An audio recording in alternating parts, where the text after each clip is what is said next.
अस्सलाम वालेकुम जी। सऊदी अरब के मैं 2-3 इवेंट्स वहाँ पे करके आया हूँ। बहुत ज़्यादा प्यार मिला, बहुत सारे लोग आए, थैंक यू वेरी मच।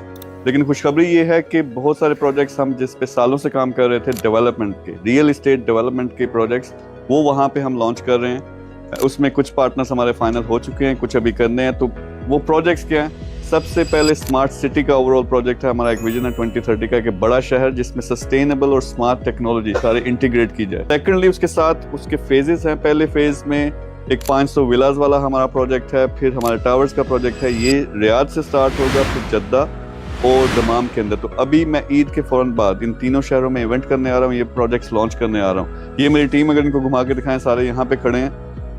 फिर उसके अलावा जो मेरे रियल एस्टेट के सारे लोग हैं वो भी मेरे साथ वहाँ पे आएंगे। मैसेज मैं क्या देना चाहता हूँ, बहुत से ऐसे लोग हैं जो मुझसे मिलना चाहते थे, कई के साथ मीटिंग हुई, कई के साथ नहीं हो सकी, जो डेवलपमेंट का कोई प्रोजेक्ट करना चाहते हैं या कर रहे हैं, लेकिन आपकी पहले से एक साउंड कंपनी होनी चाहिए, स्टैंडिंग होनी चाहिए।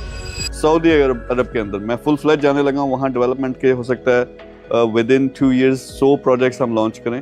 तो आप अगर एक अच्छे लेवल पे काम कर रहे हो, डेवलपमेंट कर रहे हो, मेरी टीम से रब्ता करें, हम नंबर लगा देंगे। हम डेवलपमेंट प्रोजेक्ट डिस्कस करते हैं। उसमें मुझे इंटरेस्ट किस चीज़ में है? विलाज में पूरे का पूरा स्मार्ट सिटी हो सकता है, फिर ये जो टावर्स होते हैं, अपार्टमेंट्स होते हैं, इस तरह के जितने भी प्रोजेक्ट्स हैं रियाद से शुरू करेंगे, again Jeddah and Dammam as well, पूरे सऊदी अरब के अंदर इसको फैलाना है।